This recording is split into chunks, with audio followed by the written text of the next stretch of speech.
The screen glowed that same awful red again. Rejected. 7th time this month. The engineer leaned back in his chair, the cold metal digging into his spine. Outside the big window of the lunar station control room, Earth hung in the black, beautiful, and impossibly far away. Down there, people worried about traffic and rent.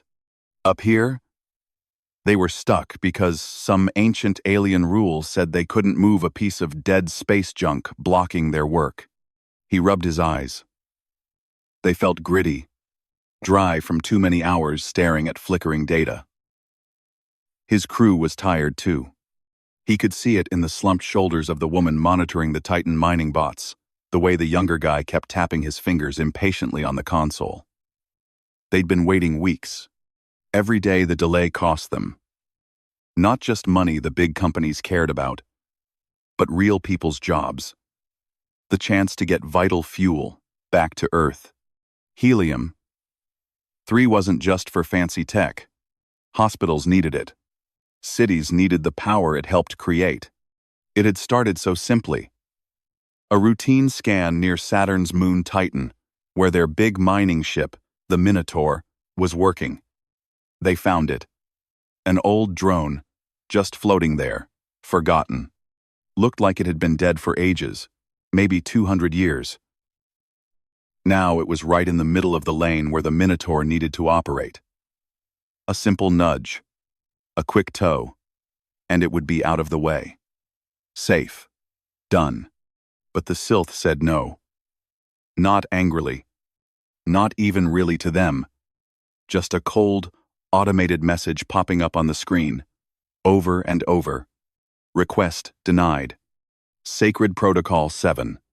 Non-interference with ancestral artifacts. Await. Protocol 7.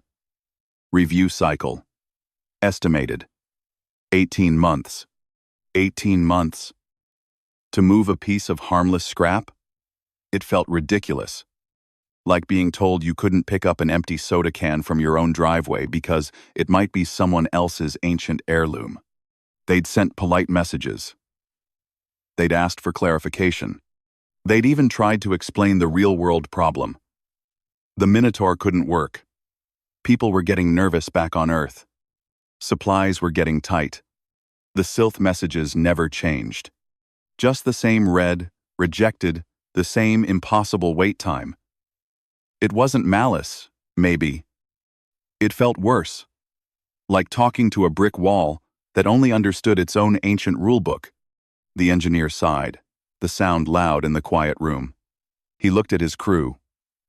The woman monitoring the bots met his eyes. Hers were tired. Resigned. The younger guy just shook his head, a small, frustrated gesture. They were all thinking the same thing.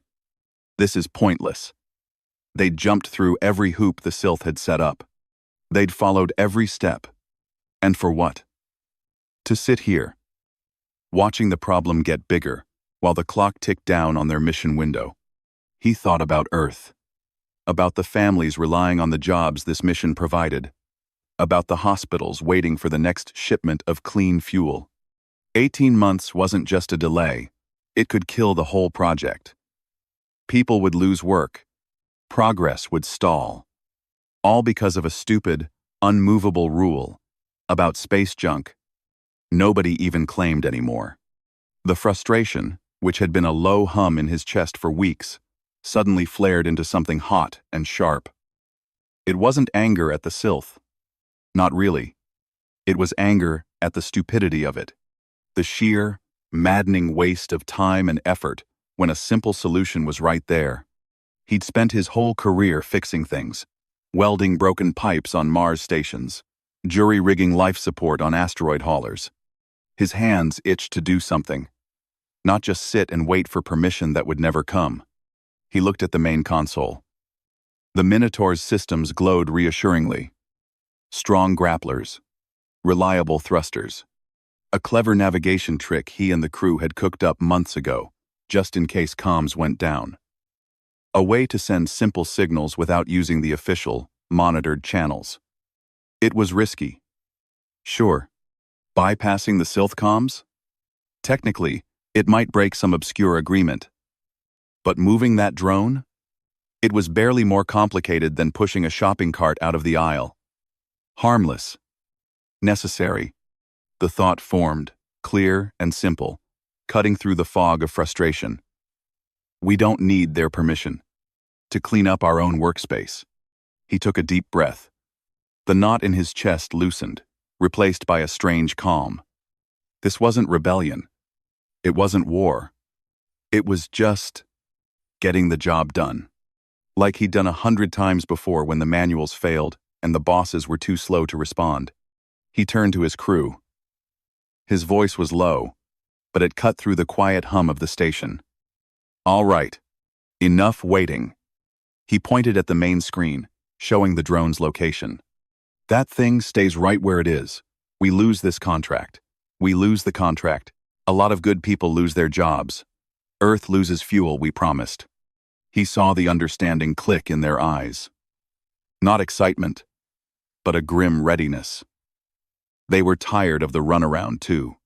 We're not breaking anything, he continued, keeping his tone practical, like he was explaining a routine maintenance task. We're just moving an obstacle. The Minotaur's got the strength.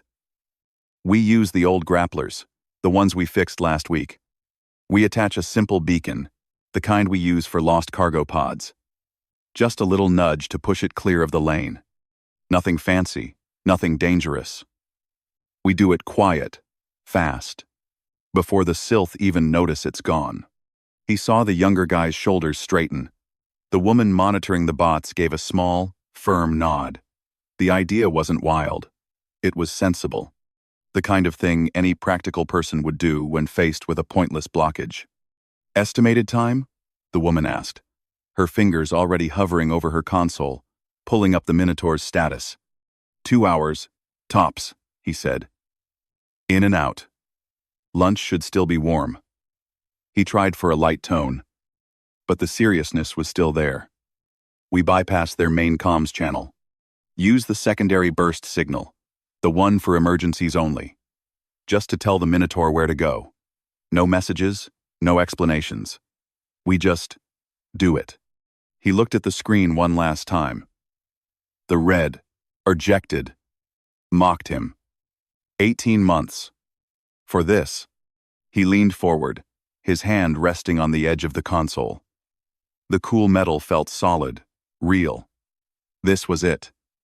No more asking nicely. No more waiting for permission that would never come. Sometimes, when the system is broken, you just have to step up and fix it yourself. A small, tired smile touched his lips. Not a smile of triumph, but of simple resolve. He met his crew's eyes again, making sure they were with him. They were. Right then, he said, his voice steady now, clear. Fine. He paused, the words hanging in the air, heavy with the weight of years of dealing with impossible red tape. I'll handle it. He didn't shout it. He didn't slam his fist.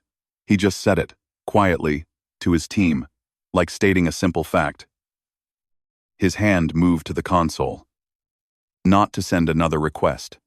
To initiate the sequence. To send the quiet, coded signal to the Minotaur, out by Titan. To tell it to get to work. As his fingers tapped the keys, a tiny, almost invisible drone, shaped like a silver beetle, detached itself silently from a shadowed corner of the station's outer hull.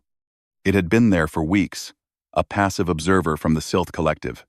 Its single, unblinking sensor focused on the control room window, then swiveled towards the communication array as the unusual, low-power signal pulsed out towards Saturn. The drone didn't react with alarm. It didn't fire weapons. It simply recorded the anomaly, the sudden, unscheduled action, and began transmitting a single, urgent line of code back into the vast, silent network of the galaxy. Anomalous human problem-solving protocol initiated. Category: unpredictable. Inside the warm, humming control room, the engineer and his crew were already focused on the task. Charts lit up. The Minotaur's status shifted from standby to maneuvering. No one noticed the tiny drone slip away into the star field. They were too busy finally doing something. Relief, mixed with a flicker of adrenaline, washed over them. It felt good. Right. Like fixing a leaky pipe, instead of waiting for the plumber for 18 months. They had no idea that across the cold, ancient reaches of space, that quiet signal had just set off silent alarms in places they couldn't imagine. Places where, "I'll handle it," wasn't a sigh of frustration, but the first, terrifying whisper of chaos. Places where a simple solution to a simple problem looked exactly like the beginning of the end. The galaxy, vast and watchful, had just taken a sharp, silent breath. And it was all because one tired human, sick of waiting, decided to just get the job done. The silence hit first. 1 minute, the lunar station control room hummed with its usual background noise. The soft beeping of monitors, the low murmur of the life support systems, the quiet shuffle of boots on the metal floor. The next minute, it wasn't just quiet. It was dead quiet, like someone had pulled a plug on the entire universe.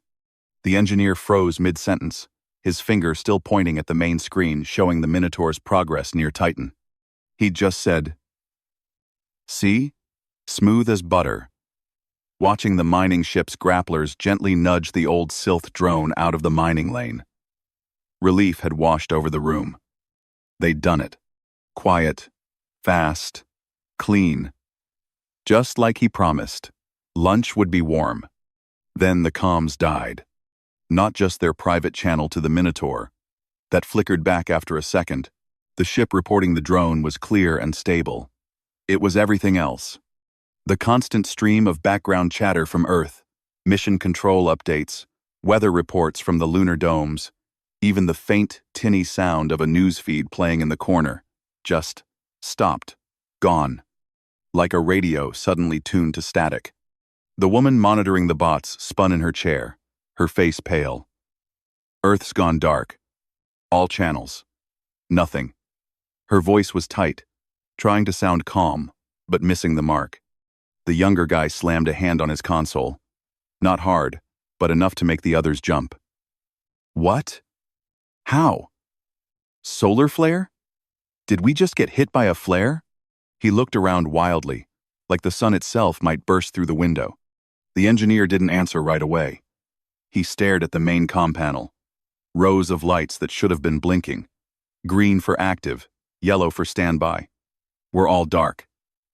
Dead. Not just Earth. He quickly checked the designated channels for the Silth Collective, the concord of ordered systems. Even the weird, low-frequency hum the fungus-based Vorlag sometimes used. Nothing. Total radio silence from the entire known neighborhood of space. It wasn't solar. He knew that. Solar flares messed with signals, made them crackle or fade. This was different. This was a clean, total cut. Like someone had flipped a giant switch labeled "off" for all alien communication. A cold prickle started at the base of his neck. "Fine, I'll handle it." Those words, said just hours ago with such tired resolve, suddenly felt heavy, dangerous. Had they done something wrong? They'd just moved a piece of junk. Harmless. Necessary. But the silence screamed otherwise. Down on Earth, nobody was panicking. Not really. The news feeds the crew had been getting before the blackout showed sunny skies and traffic reports. People were probably just confused why their satellite TV glitched for a second. Solar activity, the anchors would say smoothly. Nothing to worry about. They had no idea the silence wasn't just static. It was a wall. A wall built by beings they barely understood, who were now watching them with the kind of fear usually reserved for wildfires or collapsing bridges. Out in the cold, watchful dark between the stars, things were very different. Deep in a region of space so old its stars were barely visible, a massive, crystalline structure pulsed with soft light. This was the concord of ordered systems' primary monitoring hub. Inside, ancient intelligences, beings who measured time in millennia, weren't watching the Minotaur move the drone. They were watching the signal that made it happen. The quiet, coded burst sent from the lunar station. The one bypassing official channels. To them, it wasn't practical. It wasn't sensible. It looked like the first, silent click of a detonator. One of the conquered historians, a being whose memories stretched back before human civilization began, accessed its vast archives.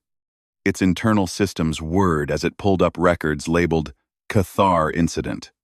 Images flashed, not of war, but of a species long gone, who also preferred solutions over protocols. They'd tried to fix a dying star. Their simple fix had accidentally triggered a chain reaction that vaporized 3 inhabited systems. The historian didn't feel anger. It felt a deep, cold dread. History repeats. Chaos always wins. It triggered the alert. Anomalous human problem-solving protocol initiated. Category: unpredictable. Threat level: elevated.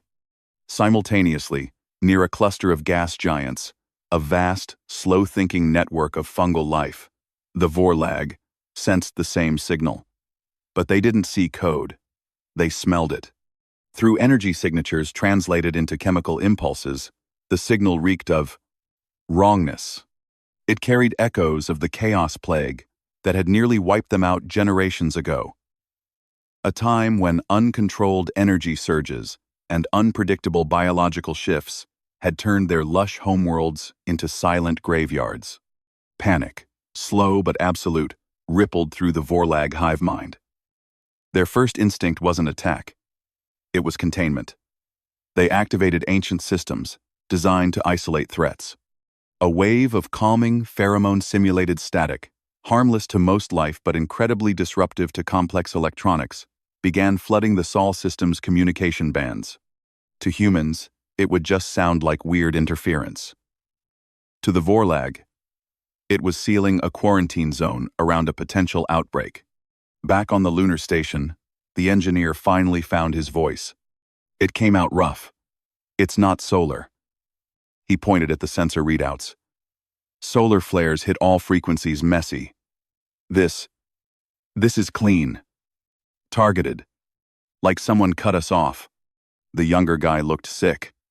Cut us off? Why? We just moved some space junk. The woman monitoring the bots was scrolling frantically through logs. Look, she whispered, her finger trembling as she pointed. Just before the blackout. A tiny energy spike. Origin. Sylph monitoring drone. It was passive, just watching. But right after we sent the signal to the Minotaur, it pinged something. Sent a burst back towards Sylph space. Then, silence. The engineer felt the blood drain from his face. The little beetle drone. He'd seen it, weeks ago, clinging to the station's hull. A Sylph observer. They'd ignored it. Just part of the scenery. Like a security camera. But it hadn't just been watching them. It had been watching how they worked. And when they bypassed the rules, he remembered the Sylph messages. Sacred Protocol 7. Non-interference. To the Sylph, that drone wasn't junk. It was a relic. Ancestor stuff. Untouchable. And humans? Humans had just touched it. Not with weapons. With improvisation. With that terrifyingly simple phrase, "Fine, I'll handle it." A new thought, colder than space, slithered into his mind. What if? What if the Sylph, the Concord, the Vorlag? What if they didn't see humans as dangerous because we had big weapons? What if they were scared because we didn't care about the rules? Because we looked at a problem and just fixed it? History was full of disasters caused by people who thought, I know better, I'll handle it. Bridge collapses, chemical spills, power grid failures. Humans knew this feeling. That moment when frustration overrides caution, when the need to get something done overpowers the fear of messing up. Everyone had been there. Stuck in traffic, late for something important, considering just driving the wrong way down a one-way street. Fine, I'll handle it. But scale that up. Imagine a species that lived in that moment. A species whose entire history was built on bending, breaking, or simply ignoring the rules to survive and get things done. A species that saw protocol as just another obstacle to be jerry-rigged around. To civilizations built on rigid, unchanging order. Civilizations that had seen chaos destroy everything. That wouldn't look like progress. It would look like a countdown to oblivion. The engineer leaned heavily on the console, the cool metal, the only real thing in a suddenly terrifying universe. He looked at his crew, the tired woman, the scared younger guy. They weren't warriors. They were miners. Engineers. People trying to do a job, feed families, keep the lights on back home. They're not angry, he said, the words tasting like ash. His voice was barely a whisper, but it cut through the silence of the control room. They're not shutting us down because we broke a rule. He swallowed hard, the realization hitting him like a physical blow. They're shutting us down because they think we're broken. They think, I'll handle it means we don't have rules. That we'll just keep doing this. Bigger. Faster. Until we break something real. He looked out the window at the peaceful, unchanging stars. Somewhere out there, ancient eyes were wide with fear. Not fear of human guns or ships. Fear of human ingenuity. Fear of a species that looked at a locked door and didn't wait for the key. It just found a window. Or kicked the door down. Or built a whole new house right next to it. The younger guy stared at him, eyes wide. So, what do we do? 9. The engineer had no answer. The silence pressed in, heavier than ever. It wasn't just the lack of sound. It was the sound of the entire galaxy holding its breath, waiting to see what the crazy, rule-breaking humans would do next. And the terrifying truth was, right now, even the humans didn't know. The simple act of moving a piece of junk had opened a door to a nightmare they never saw coming. The galaxy wasn't just watching. It was bracing for impact. And the only sound was the frantic, silent pounding of human hearts, realizing they'd accidentally scared the entire universe. The job was done. But the real problem had just begun. And this time, duct tape and a fine, I'll handle it attitude felt about as useful as a paper umbrella in a hurricane. The silence wasn't empty. It was full of fear, and it was all aimed right at them. The tow was going perfectly, too perfectly. Out by Saturn's moon, Titan. The Minotaur's heavy grapplers held the old Sylph drone gently but firmly. Thrusters fired in short, careful bursts. The drone drifted slowly, peacefully, out of the mining lane. Inside the lunar station control room, tension melted into quiet relief. The woman monitoring the bots let out a breath she hadn't realized she was holding. The younger guy cracked a tired grin. Even the engineer felt the knot in his stomach loosen. See? He thought. Simple. Safe. Done. Then, a tiny pop on the sensor screen. Barely a blip. Pressure drop in grappler arm 3.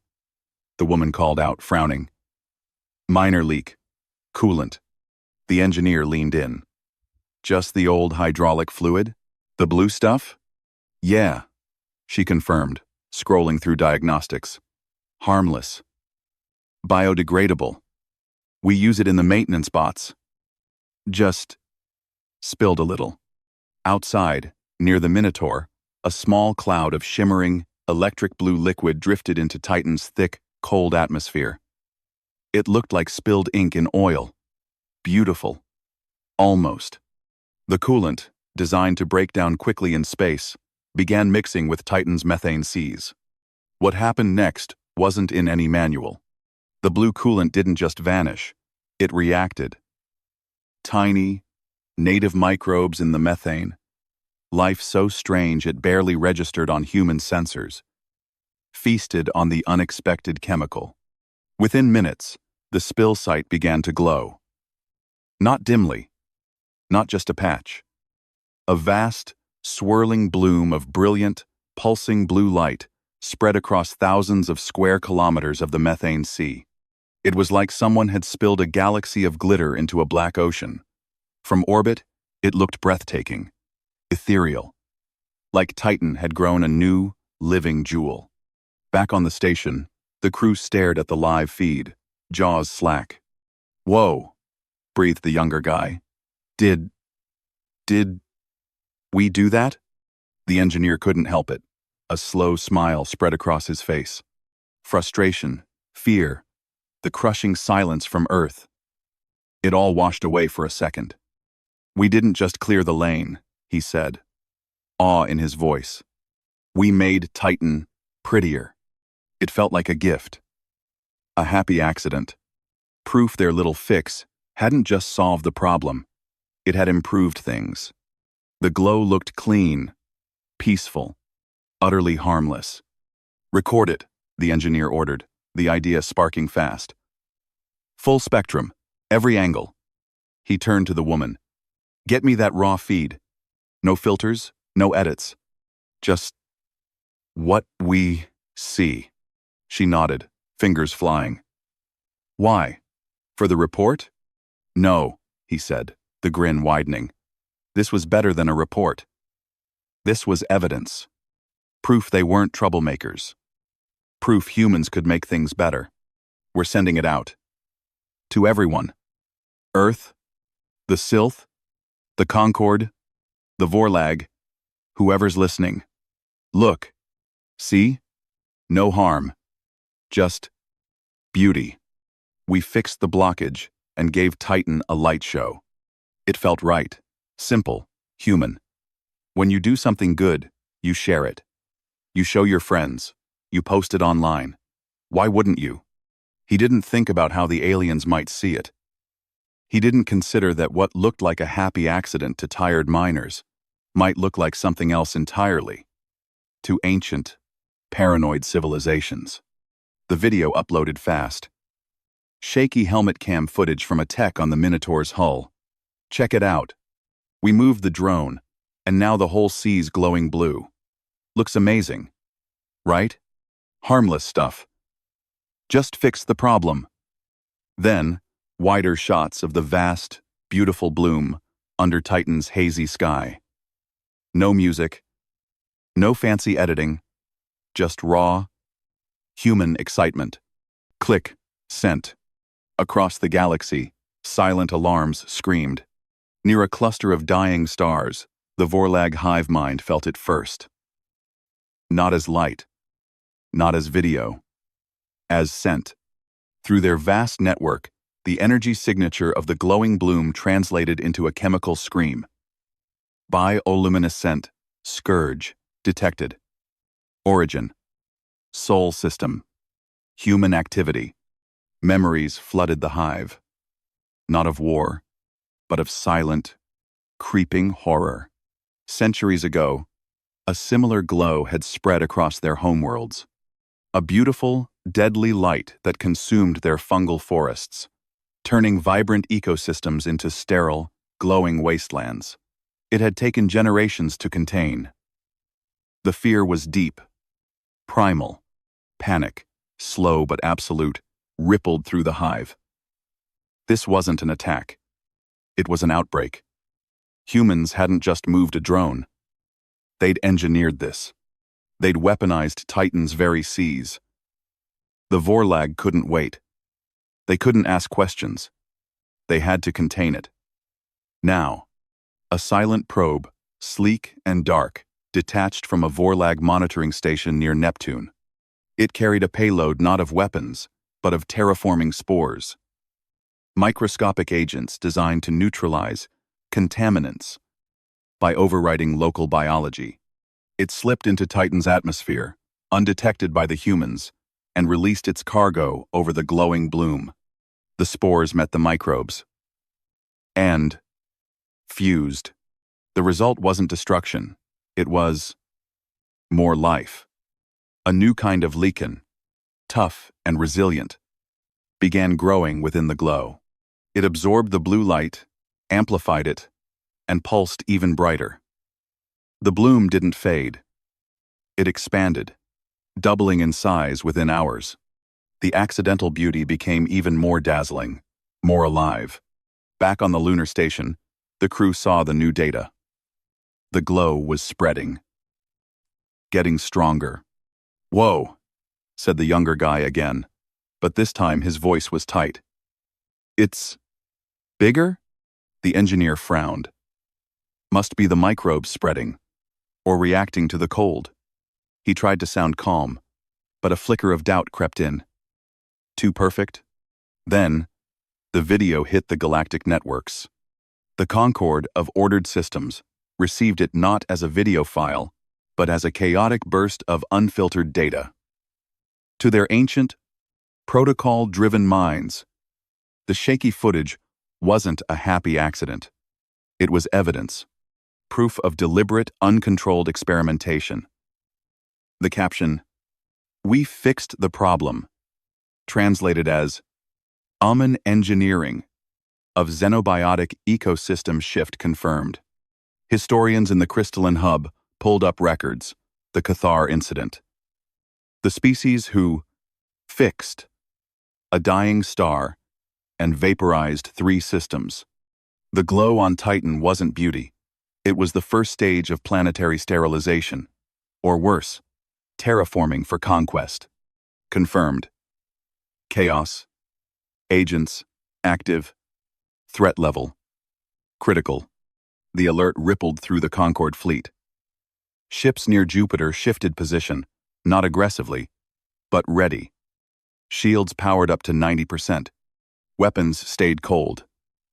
But targeting systems hummed with silent readiness. It wasn't war yet, but the galaxy was bracing. On Earth, humans saw none of this. News feeds showed unusual atmospheric activity near Saturn, dismissed as solar winds. People went to work, made coffee, worried about rent. They had no idea their miners had accidentally lit a fuse that looked like a supernova to the rest of the galaxy. The engineer finally saw the reaction. Not from the Concord or Vorlag. They stayed silent, but from Earth.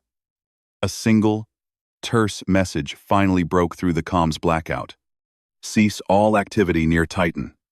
Explain the lights. Authority. Un Outer Planets Council. It wasn't angry. It was scared. The engineer's blood ran cold. He pulled up the video they'd sent. The tech's cheerful voice. "Looks amazing, right? Harmless stuff. Just fix the problem." He saw it with alien eyes. Not relief. Not beauty. Arrogance. Recklessness. The words, harmless stuff. What if it wasn't harmless? What if this glow was the first sign of something terrible? The phrase, "just fix the problem," it sounded so casual, like breaking galactic norms was nothing, like humans didn't care about consequences. That's when the true horror hit him. It wasn't the glow. It wasn't the spores. It was the attitude. The galaxy wasn't scared of what they'd done. They were scared of how easily they'd done it. Scared that humans saw a problem, ignored the rules, and just made it up as they went along. And that this time, it created glowing seas. What if next time it created something worse? The younger guy pointed at the screen, voice shaky. "Look, the comms. They're trying to reach us, but it's all static. Weird. Static." The engineer recognized it. The Vorlag's calming pheromone static, meant to soothe a contagion. To them, the humans weren't just dangerous. They were infected. Carriers of chaos. He slumped into his chair, the weight of it crushing. They'd tried to fix things, to show goodwill, And all they'd done was prove the galaxy's worst fear. Humans don't just break rules. They rewrite reality while making coffee. The beautiful blue glow on Titan's seas wasn't a victory. It was a confession. A flashing neon sign saying, "Chaos in progress. Handle with extreme caution." The silence in the control room now wasn't just the lack of comms. It was the sound of understanding dawning. They hadn't just moved a drone.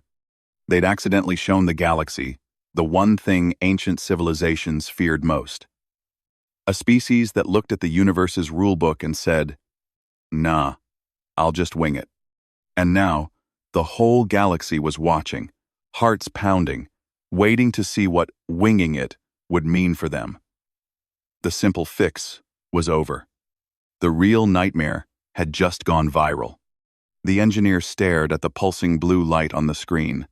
So beautiful, so innocent-looking, and knew with sick certainty, no amount of duct tape could fix this. They hadn't just scared the galaxy. They'd given it proof its nightmares were real. And the only thing louder than the silence was the frantic, silent plea echoing in his own head. "Please, don't let us try to fix this too." The silence in the control room wasn't empty anymore. It was heavy, thick with the kind of dread you feel when you know you've messed up bad. But you don't know how bad yet. The engineer stared at the comms panel. Still dark, still silent. Earth's last message. Seize all activity. Explain the lights. Felt like a slap. They hadn't done anything wrong. Just moved a drone, spilled a little coolant, and accidentally made Titan glow like a neon sign. Harmless. Beautiful even. But the galaxy saw monsters. Down on Earth, panic was bubbling under the surface. News channels kept calling the blue glow on Titan unexplained atmospheric activity. But officials were sweating. Diplomatic channels to the Sylph and Concord were stone cold. No replies. No threats. Just silence, like shouting into a void. The UN Outer Planets Council huddled in a secure room, arguing. Some wanted to shut down the lunar station entirely. Others whispered about sending military ships. But everyone agreed. Something had to be done. Humans couldn't just sit here looking guilty. So they sent the drone. It was supposed to be simple. A small, unarmed probe, loaded with polite apologies and crystal-clear data. "Sorry about the glow. Total accident. Here's proof it's harmless microbes and spilled coolant. Please talk to us." The drone zipped out of Earth orbit, its little lights blinking like a friendly hello. The crew on the lunar station watched it go. Relief flickered in their eyes. Finally, someone's fixing this. The engineer even cracked a weak smile. "See? Just show them the facts. They'll understand." They didn't. The Concorde fleet, hovering near Jupiter with shields up and nerves jangling, saw something else entirely. To their ancient sensors, the drone wasn't a peace offering. It was a projectile. A small, fast-moving object heading straight for their flagship, the Harmonious Resolution. In their history books, this was how attacks began: tiny scouts, testing defenses. No one gave an order. No one needed to. Centuries of ingrained caution took over. A silent defense system designed to deflect space debris. Activated. A soft pulse of energy washed over the drone. Not enough to destroy it, just enough to gently nudge it off course. Like swatting a fly. Back on the lunar station, the crew saw the drone suddenly veer wildly, its signal cutting out. Alarms blared. "It's been hit!" the younger guy yelled, voice cracking. "They attacked our peace drone." On Earth, Mission Control saw the same thing. The drone's course changed. Its signal died. To them, it looked like the Concorde had shot it down. Proof the aliens were hostile. Proof they were hiding something. The UN Outer Planets Council didn't hesitate. They'd sent an olive branch. It got smashed. Now what? Fine, I'll handle it. They called in the USS Odyssey. It wasn't a warship. Not really. Just Earth's newest deep space patrol vessel, sleek, fast, packed with sensors, but armed only for defense. Its job was to watch asteroids, not fight wars. But to the stressed-out officials in the UN room, it was the only card left to play. Send it to Jupiter, one man ordered, slamming a fist on the table. Show them we mean business. Peacefully. As the Odyssey fired up its engines and headed out, the crew on the lunar station felt their stomachs drop. "Oh no," the engineer whispered. He knew what this looked like. To the Concorde, a ship moving toward their fleet wasn't showing peaceful intent.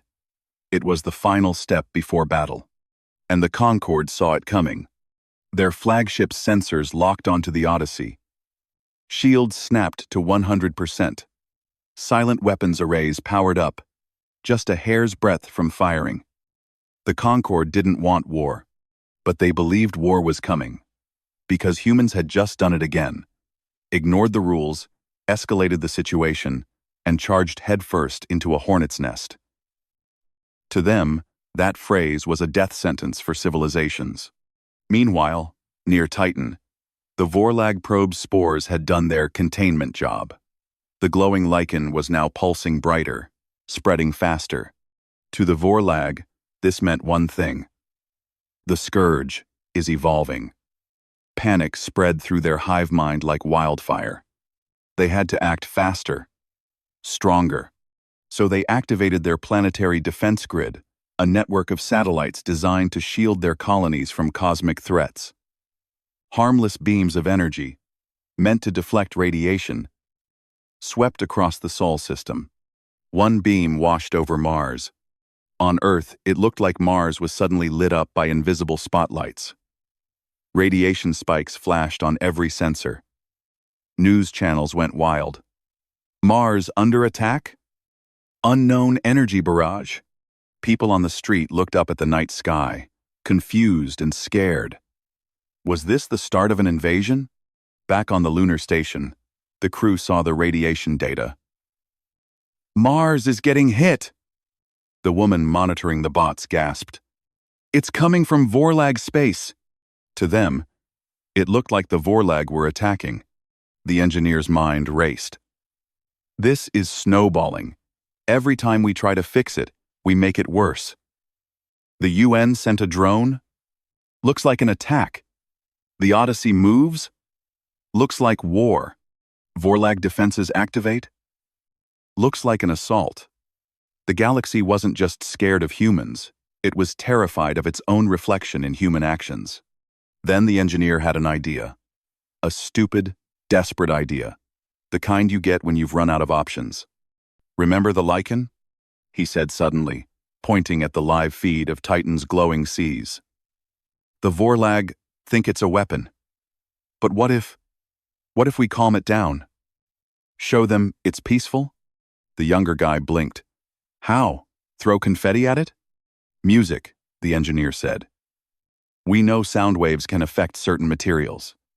Maybe the lichen reacts to vibrations. We play something soothing, classical, maybe, and show the glow calming down. Proof it's harmless." It sounded crazy, but crazy was all they had left.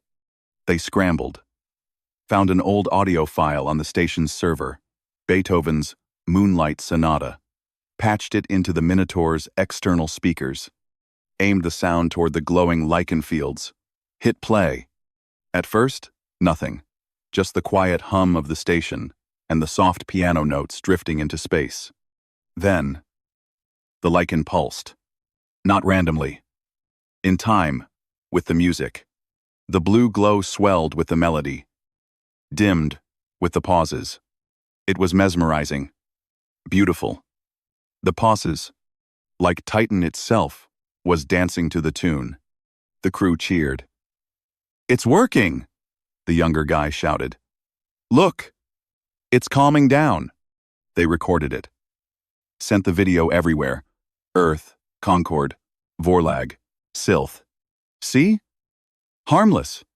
Just reacting to sound. We're not weaponizing anything." They didn't know what the Vorlag saw. To the fungal hive mind, the pulsing glow wasn't calming down. It was synchronizing. The music wasn't a lullaby, it was a command signal. Proof humans were controlling the bioluminescent scourge. The video didn't show peace. It showed weaponization in action. The Vorlag went into full lockdown. Defense grids flared brighter. Silent alarms screamed across their networks. Sonic weapon confirmed. Human control of xenobiotic threat. And the Sylph? They saw something else entirely. The harmonic frequencies of the music interacting with the lichen created subtle energy patterns. Patterns that, to the Sylph's ancient sensors, matched historical records of stellar destabilization, the kind that caused supernovae.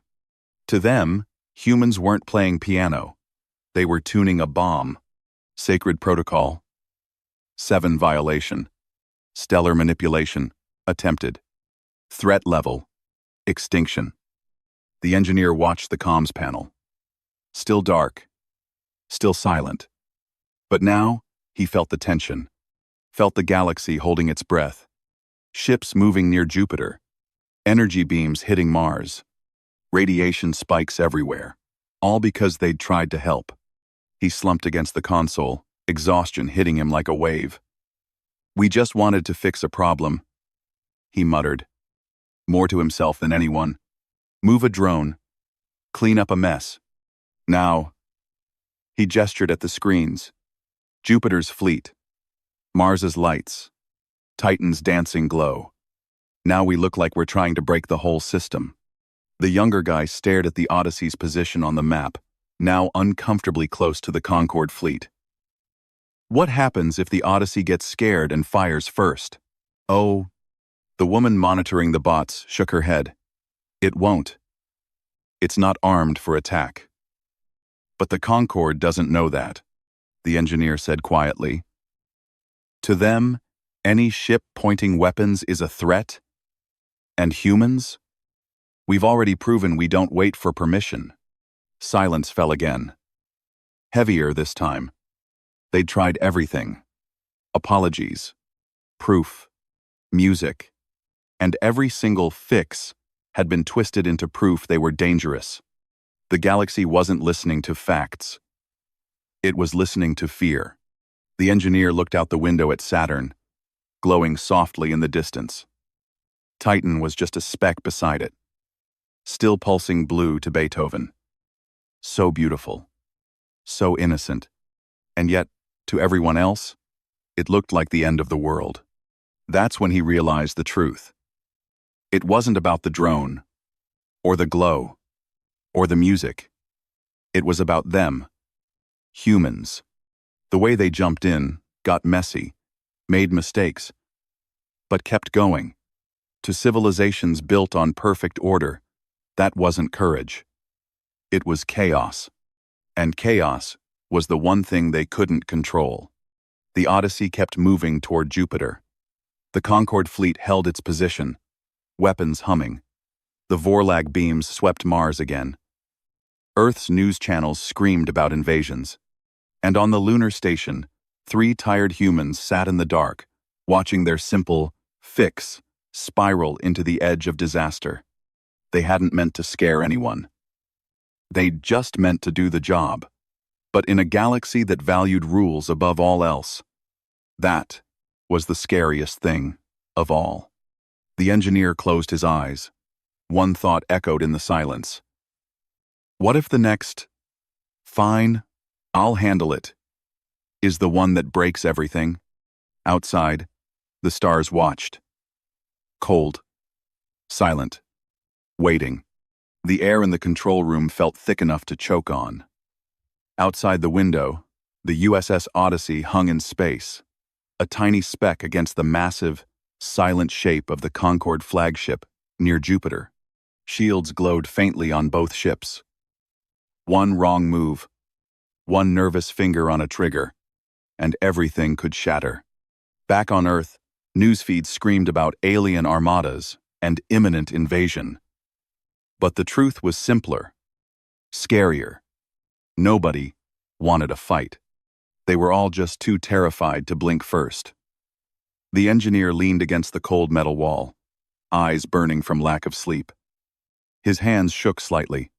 He'd spent his life fixing broken pipes and jury-rigged thrusters, not stopping galactic wars. But staring at the standoff on the screen, he knew duct tape and a wrench wouldn't cut it this time. The galaxy wasn't broken. It was afraid. And fear didn't care about good intentions. Then, the idea hit him. Not with a bang, but a sigh. The kind you make when you're out of options, and suddenly remember, you left coffee brewing. "Remember that garden dome?" he asked, voice rough. The lunar station had a small, pressurized greenhouse near the docking bay, mostly used for growing lettuce and giving stressed crew a patch of green. It's neutral. No weapons. No signals. Just space. The woman monitoring the bots frowned. "The dome? What about it? Let's invite them." He said it like suggesting lunch. "The Sylph. The Concord. The Vorlag. Whoever's listening. Bring them here. Not to a war room. To a garden. With coffee. Silence." The younger guy stared like he'd lost his mind. Invite aliens. For coffee? While their ships are pointing guns at Earth? X-line. Exactly, the engineer said, the plan clicking together in his tired brain. They think we're chaos. Unpredictable. Dangerous. So we show them the opposite. We sit down. We talk. Like people. Not protocols. He rubbed his temples. They're scared because we don't follow rules. Fine.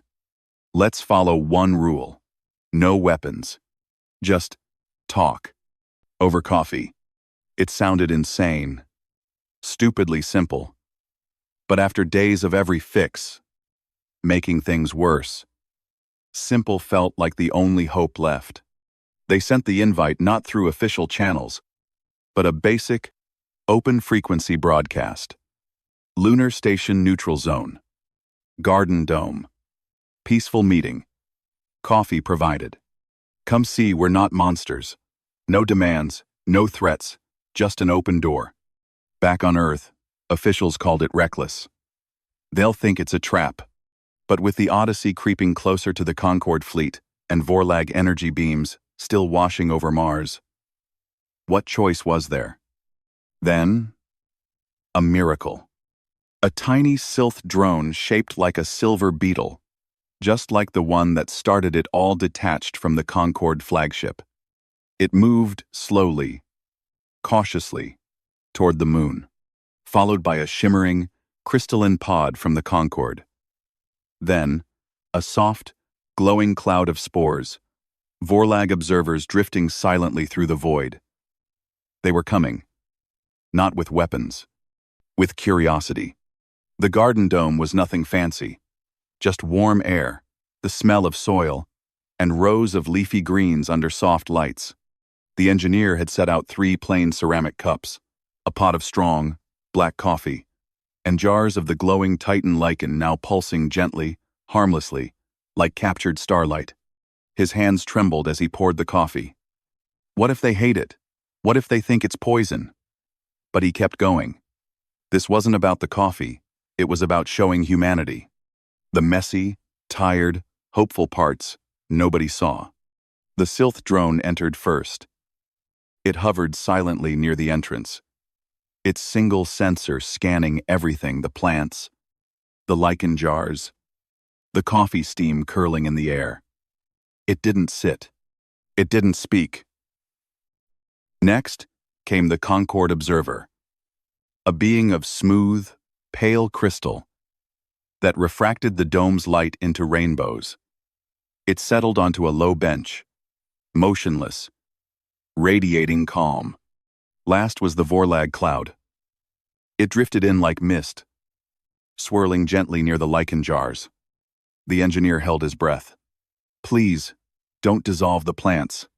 He picked up a cup of coffee, took a slow sip. The bitter warmth grounded him. Then, He pointed to the lichen. See this? We didn't make it. We found it. Spilled some coolant. The microbes liked it. Made this glow. We didn't plan it. Didn't want it. Just happened.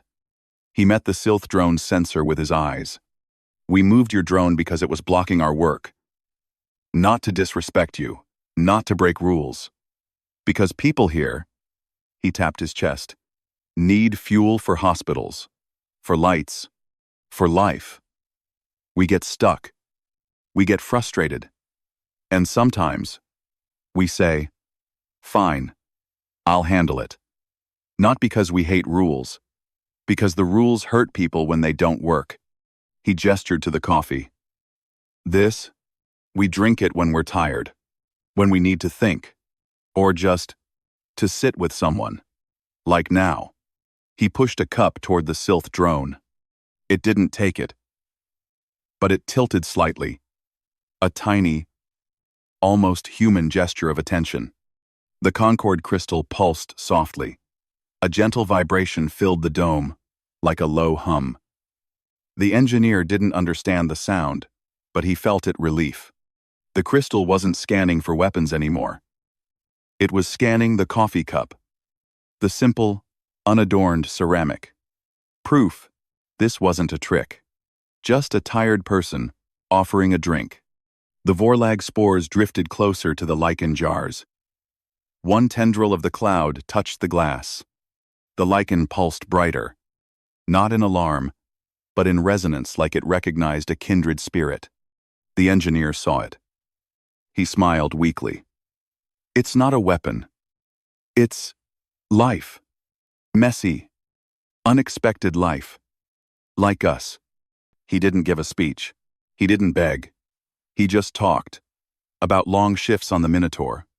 About missing home. About how moving that drone felt like clearing a clogged drain. Annoying, necessary, simple. He said, voice raw, we just want to work. To fix things. Sometimes we trip over our own feet. But we try. Silence. The kind that wasn't heavy anymore. Just waiting. Then, the Sylph drone emitted a soft chime. Not a command. Not a threat. A question. It projected a hologram, a replay of the crew moving the drone, bypassing comms. The engineer nodded. Yes, we did that. Because waiting meant people lost jobs, lost hope. We didn't see it as breaking rules. We saw it as cleaning up. The Concord crystal hummed again, deeper this time. The vibration settled over the dome like a warm blanket. The message was clear. We see you now. The Vorlag cloud swirled gently around the lichen jar, then pulled back. A single spore drifted toward the coffee cup. It didn't drink. It just hovered near the steam, as if tasting the air. Human exhaustion, human hope, human fragility. The engineer exhaled. It wasn't trust. Not yet. But it was understanding. The galaxy hadn't seen humans as people before, just as a force of chaos. Now they saw the hands that held the coffee cups, the eyes that looked tired, the hearts that beat too fast when ships pointed weapons at home.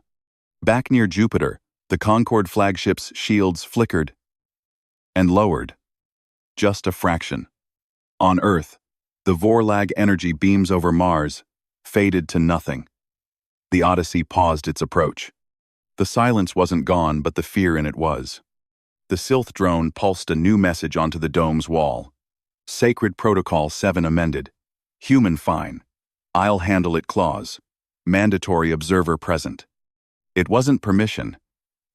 It was compromise. A rule for the rule breakers. Proof the galaxy wasn't demanding humans change. It was learning to work with them. As the aliens prepared to leave, the engineer did something small. He picked up the ceramic cup he'd offered the Sylph drone. It was still warm. He held it out. Not to the drone, but to the empty space where it hovered. A silent, thank you. For listening. for not shooting. The drone didn't take the cup. But it lingered for a second longer, its sensor fixed on the simple curve of the handle, the mark of a human hand, shaping clay. Then it turned and drifted silently toward the airlock. Outside, the stars didn't look so cold anymore. The Odyssey turned gently, heading home. Mars was dark and quiet again. On Earth, newsfeed switched from invasion imminent to diplomatic breakthrough. People sighed, hugged loved ones, went back to making coffee. In the garden dome, the engineer sat alone, the empty cups beside him. The lichen glowed softly in its jars. He thought about the Sylph's new rule. Mandatory observer present. It wasn't perfect. Next time, someone else might say, "Fine, I'll handle it," and forget to invite witnesses. Someone might spill coolant near a different moon. Someone might try to fix a problem with duct tape and a prayer. But that was okay. Because now, the galaxy knew the truth. Humans weren't chaos. They were people. People who got stuck, got tired, and sometimes just needed to move a piece of space junk out of the way. People who brought coffee to hard conversations. People who made mistakes, and then sat down to talk about them. He poured himself another cup. The steam rose, warm and familiar. Outside, the Concorde fleet powered down its weapons. The Vorlag spores drifted home. The Sylph drone returned to its ship, carrying a new understanding. The alert sirens stayed silent. The galaxy breathed again. And somewhere, on a mining ship near Saturn, a different engineer stared at a broken thruster, muttered, "Fine, I'll handle it," and reached for his toolbox this time, with a Sylph observer watching quietly from the corner. No alarms sounded. No fleets mobilized. Just the quiet hum of work getting done. The most beautiful sound in the universe.